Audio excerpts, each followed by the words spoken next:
그리고 전쟁을 시작하려면 반드시 국회의원들을 최일선에 세웁시다. 전쟁을 주장했던 사람들부터 싸움 하나는 잘하니까 이기겠지. 그래서 제가 이 말씀을 여러분께 드립니다. 자기 옷은 자기가 걸었어.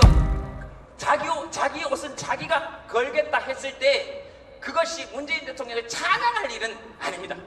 이제서야 우리도 자기 옷가림 정도는 할 수 있는 대통령을 가졌다는 것이지, 박수를 칠 수 있는 것이지. 근데 그 박수는 대통령을 향해서 가는 것이 아니고, 문재인 대통령이 훌륭하긴 하지만 자기 옷은 자기가 거니까, 역대 대통령에 비해서 자기 옷은 자기가 거니까 훌륭하긴 하지만 그 박수는 누구에게 가야 되느냐? 평생 내 옷은 내가 걸었던 우리에게 가야 된다 이 말입니다. 그래서 애들이 들어와서, 집에 들어와서 옷 딱 걸거든. 이렇게 말씀하셔야 됩니다. 대통령으로서의 기본 자격을 갖추었다. 나는 너에게 더 이상 바랄 것이 없다. 그러면 애한테 입댈 게 뭐가 있습니까? 내 옷 내가 걸면 되지. 그리고 애들 높은 사람 되겠다 그러면 걱정하셔야 됩니다. 제 개인적으로는 그렇습니다. 높은 사람이 되면 될수록 지 손으로 할 수 있는 일들이 줄어듭니다. 보니까 일단 지 문을 지가 못 엽니다. 지 차문을.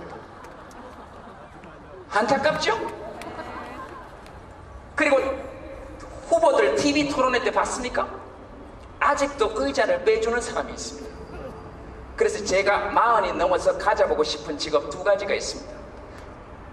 하나는 의자를 빼주는 직업, 하나는 문을 열어주는 직업입니다.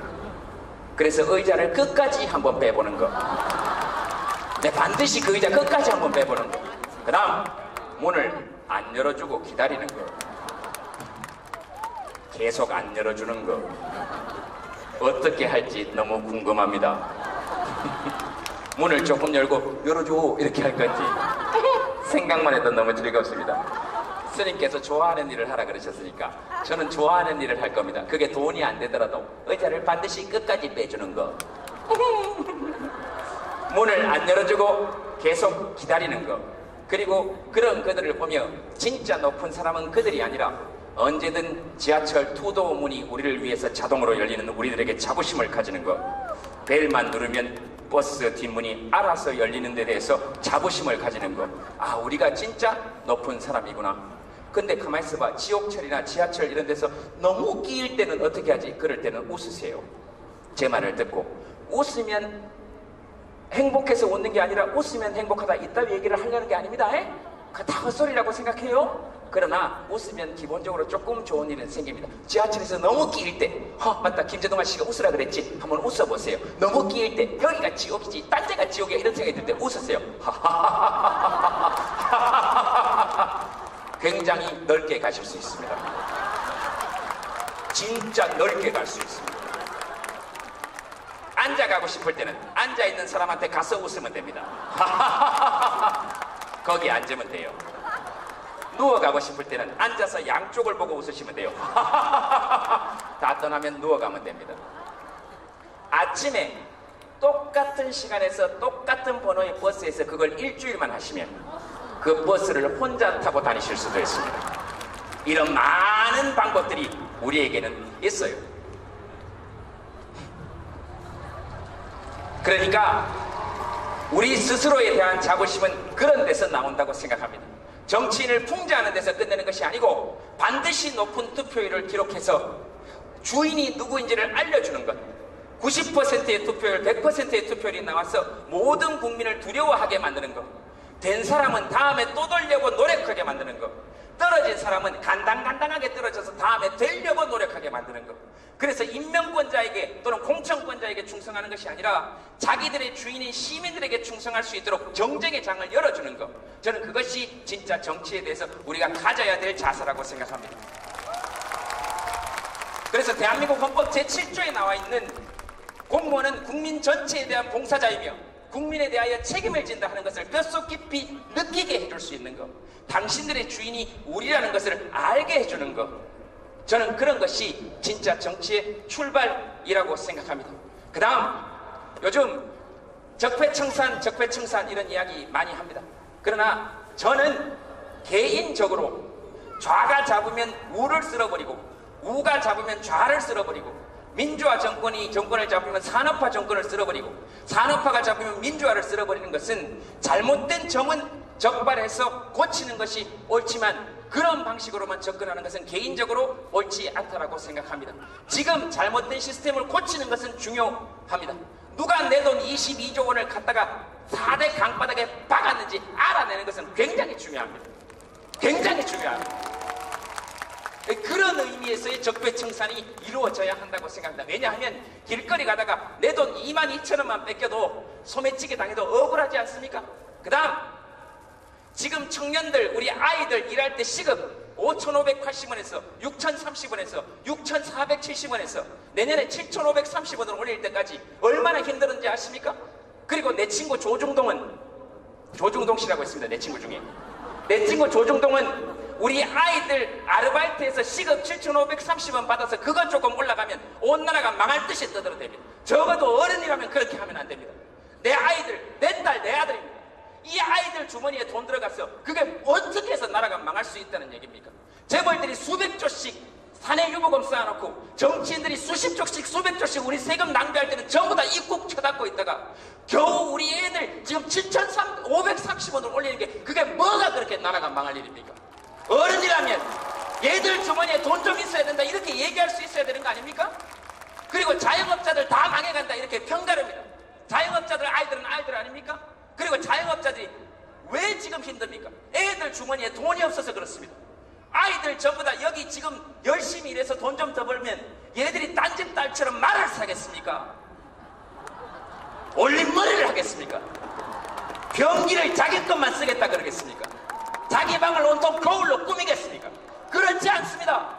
절대로 그렇지 않습니다. 얘들 나와서 편의점에 가서 이 청년들 나와서 편의점에 가서 800원짜리 전주비빔밥 삼각비빔밥 사먹고 새우탕면 사먹고 거기서 수다 떨면서 피로 풀고 그렇게 합니다. 그런 것이 골목상권을 살리는 길이고 힘든 자영업자들이 있으니까 7,530원 올리고 단계적으로 10,000원 올라갈 때까지 시청이든 청년 실업기금들 지금 1년에 17조씩 쓰고 있지 않습니까? 그 돈 다 어디 갔습니까? 그 돈 모아놓고 7,530원씩 자영업자들은 지급하게 하고 그 영수증 들고 가거나 임금명세서 들고 가면 각 지역 주민센터나 시청이나 구청에서 차액 2,000원 정도 보존해주면 자영업자의 부담은 덜고 청년들 주머니에 돈 들어가는 거 아닙니까? 그런 대책 세우라고 그렇게 해서 다 같이 살아보자고 그런 대책 세우라고 헌법 제7조 있고 세금 내는 거 아닙니까? 그렇게 좀 하면 되지. 어디다 대고 청년들 그 일하는 돈 그거 올렸는데 경제지 이런 데서 그따위로 떠들면 어른이라는 사람들이 면목이 있는 사람들입니까? 그러면 안 되는 거 아닙니까?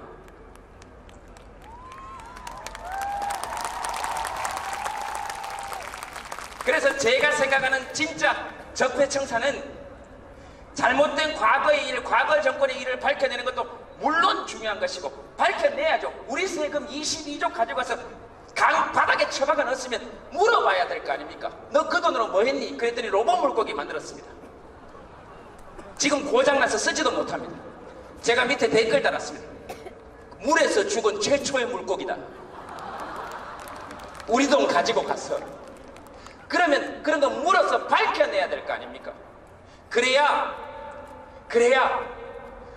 전두환 같이 자기 나라 국민을 총칼로 찔러 죽인 사람들을 밝혀내야 내 아들 내 딸이 사는 세상에서는 감히 공무원 따위가 감히 국가의 녹을 세금을 받는 우리 돈을 받는 대통령 따위가 자기 나라 국민을 총칼로 찔러 죽이는 일이 우리 자식 세대에서는 일어나서는 안 되는 거 아닙니까? 그러니까 밝혀내야죠. 그리고 우리 애들 딸들 돈 함부로 가져다가 지 돈처럼 쓰면 안 되는 거 아닙니까? 강도가 들면 강도야 하면 인근의 집에서 불만 밝혀져도 그 강도가 도망간다 그러지 않습니까? 그래서 함께 지켜봐야 됩니다. 우리 돈 어디에 쓰는지. 그래서 어두운 곳에 이곳에 이 22조나 더 되는 돈을 싸그리 다 지 돈처럼 쓴 사람이 있다면 이곳에 명명백백하게 불을 밝혀야 됩니다. 이곳에 명명백백하게 불을 밝혀야 됩니다. 그걸 합치면 이곳에 명명백백하게 밝혀야 된다 하면 어쨌든 그렇게 나오는 건데요. 그런 것들을 알아냄과 동시에 제가 생각하는 큰 적폐청산은 40대 이상의 어른들이 10대와 20대, 30대가 살아갈 세상에 우리가 혹시라도 장애물을 만들어 놓았다면 그것을 걷어주고 가는 것이 진짜 적폐청산이라고 생각합니다. 산업화의 공을 이루신 60대, 70대, 80대 아버님, 어머니들과 함께 손잡고 민주화의 공을 이루어낸 50대, 60대, 40대까지 함께 손잡고 산업화 세대와 민주화 세대를 이루어낸 세대적 자부심을 가지고 대신 그 과정 속에서 10대와 20대가 겪어야 될 장애물들이 있다면 싸울 것이 아니고 함께 손잡고 그들의 장애물을 걷어내 주어야 합니다. 그 중에 제일 큰 것이 이 땅에 사는 사람들에게 10대와 20대에게 가장 큰 것으로 해놓은 것이 지금 분단입니다. 40대 어른들은 지금 좌우 진보 보수를 막론하고 이 땅에 사는 10대와 20대들은 더 이상 분단이라는 장애물에 갇혀 살지 않도록 함께 노력해 주어야 그것이 저는 진짜 적폐청산이라고 생각합니다. 그래 주어야 합니다. 그래서 지금의 10대, 20대, 지금 5살, 6살 되는 아이들은 수학여행 갈 때 기차 잡아타고 서울에서 잡아타고 부산에서 잡아타고 대구에서 잡아타고 대전에서 잡아타고 광주에서 잡아타고 평양 거쳐서 블라디보스토크 거쳐서 포르투갈의 리스본까지 수학여행 갈 수 있는 통일 한국 시대의 기반을 닦아주는 것이 40대 이상의 어른들이 이들을 위해서 해줄 수 있는 일입니다. 저는 그것이 진짜 적폐청산이라고 생각합니다. 그렇게 해줍시다. 그리고 지금의 20대들이 환갑잔치를 할 때는 금강산 가든이 아니라 금강산에서 할 수 있도록 그런 시대를 열어주는 것이 압록강 바라보면서 대동강 맥주를 여기서 서울에서 마시는 것이 아니라 수 틀리면 서울에서 택시 딱 잡고 대동강 갑시다 해서 대동강을 바라보면서 맥주를 마실 수 있는 시대의 기틀을 닦아주는 것이, 그래서 산업화 시대, 민주화 시대가 어른들이 함께 손잡고 지금의 10대, 20대가 통일 세대가 될 수 있도록 한반도에서 가장 큰 일을 이루어낸 맨날 움츠려 있는 청년이 아니라 대륙을 향해서 발판을 닦아낸 통일 대한민국의 기초를 닦아낸 통일 신라 시대 이후 가장 넓은 영토를 가진 한반도의 최초의 나라, 지금까지는 단군의 고조선, 해모수의 부여, 주몽의 고구려, 온조의 백제, 김수로의 가야, 박혁거세의 신라, 대조영의 발해, 왕건의 고려, 이성계의 조선, 고종의 대한제국이었지만 1948년 7월 12일 이후로는 대한국민의 대한민국이기 때문에 이들이 최초로 한반도에 대한국민의 통일 대한민국을 열어낼 수 있도록 함께 힘을 모아서 이들은 전쟁의 위협이 없는 세상에서 살 수 있도록 뜻을 모아서 40대 이상의 어른들이 뜻을 모아야 이들이 사는 세상의 장애물을 걷어낼 수 있다고 생각합니다. 저는 그것이 진짜 적폐청산이라고 생각합니다. 저는 그렇게 생각합니다.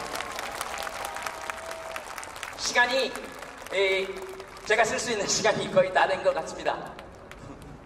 끝내야 됩니다. 이제 이런 소리 하지 마세요. 끝내야 됩니다. 자, 그래서 제가 여러분들께 마지막으로 드리고 싶은 말씀은 아까 말씀드렸죠? 저는 쌀 같은 관계가 없습니다. 그래서 저는 앞으로 연애를 하는 것에 집중할 생각입니다. 다시는 이런 큰 자리에 모여가지고 통일, 정치 이런 얘기 저도 별로 하고 싶지 않아요. 그래서 여러분들이 이제 대신 해주셔야 됩니다. 아까도 말씀드린 것처럼 여러분들의 대한민국이기 때문에 북한 정권은 밉다 하더라도 이 땅에 한반도의 평화를 정착시키는 일은 여러분들이 해주셔야 됩니다. 11월 5일이죠, 스님? 11월 5일입니까? 세종문화회관 앞에 2시 전쟁 반대를 위한 평화실천 시민연대 맞습니까? 제목은 조금 틀렸을 수 있지만 그 장소에 청년 여러분들도 함께 모이셔서 이 땅에 전쟁이 일어난다 하더라도 우리 국민의 동의 없이는 절대로 안 된다는 것을 전 세계에 선언해 주시기 바랍니다. 그래야 우리 아이들이 사는 세상에서는, 여러분들이 사는 세상에서는, 그리고 제가 심정 같아서는 그런 선언하고 싶어요. 전쟁할 거면 40대 이상만 참전하자. 그리고 10대, 20대 안 그래도 나라를 위해서 싸우겠지만 이 땅에 전쟁이 일어날 때 가장 먼저 하는 것이 미군 가족들을 피신시키는 거 아닙니까? 왜 우리 가족들에게 그 정도 혜택과 대우 해줄 수 없단 말입니까? 혼자 사는 40대 이상의 남자들만 전쟁에 참전합시다. 강력히 제안합니다. 만약에 그게 아니라면 이 땅에 반드시 평화가 실천되어야 합니다. 그리고 전쟁을 시작하려면 반드시 국회의원들을 최일선에 세웁시다. 전쟁을 주장했던 사람들부터 싸움 하나는 잘하니까 이기겠지. 그래서 제가 이 말씀을 여러분들께 드리는 이유는 이제 저는 연애에 집중할 테니 주인인 20대 청년들이 함께 나서달라. 그리고 40대 이상의 어른들은 싸움을 좀 멈추고 이제 아이들을 위한 장애물을 걷어내는 작업에 돌입했으면 좋겠다 하는 것이 저의 생각입니다. 여러분들이 하셔야 됩니다. 왜냐하면 우리 헌법에 그렇게 되어 있습니다.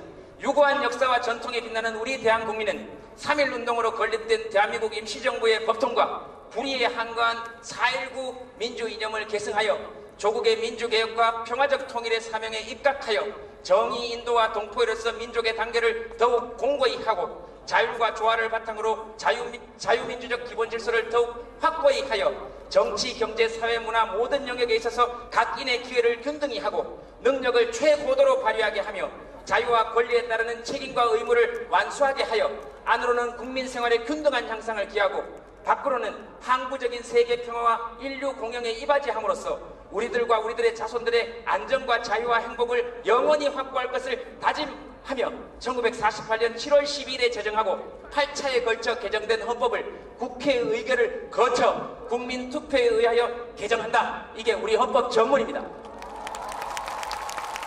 여기 주어는 대한국민이고 우리와 우리들의 자손의 안전과 자유와 행복을 확보해내는 것이 우리의 의무로 되어 있습니다. 어른들은 어른들의 의무를 하고 청년들은 함께 이 땅의 주인이니까 함께 이런 나라를 꿈꾸면서 나아가봤으면 좋겠습니다. 진심으로 여러분들을 응원하고 부러워합니다. 감사합니다.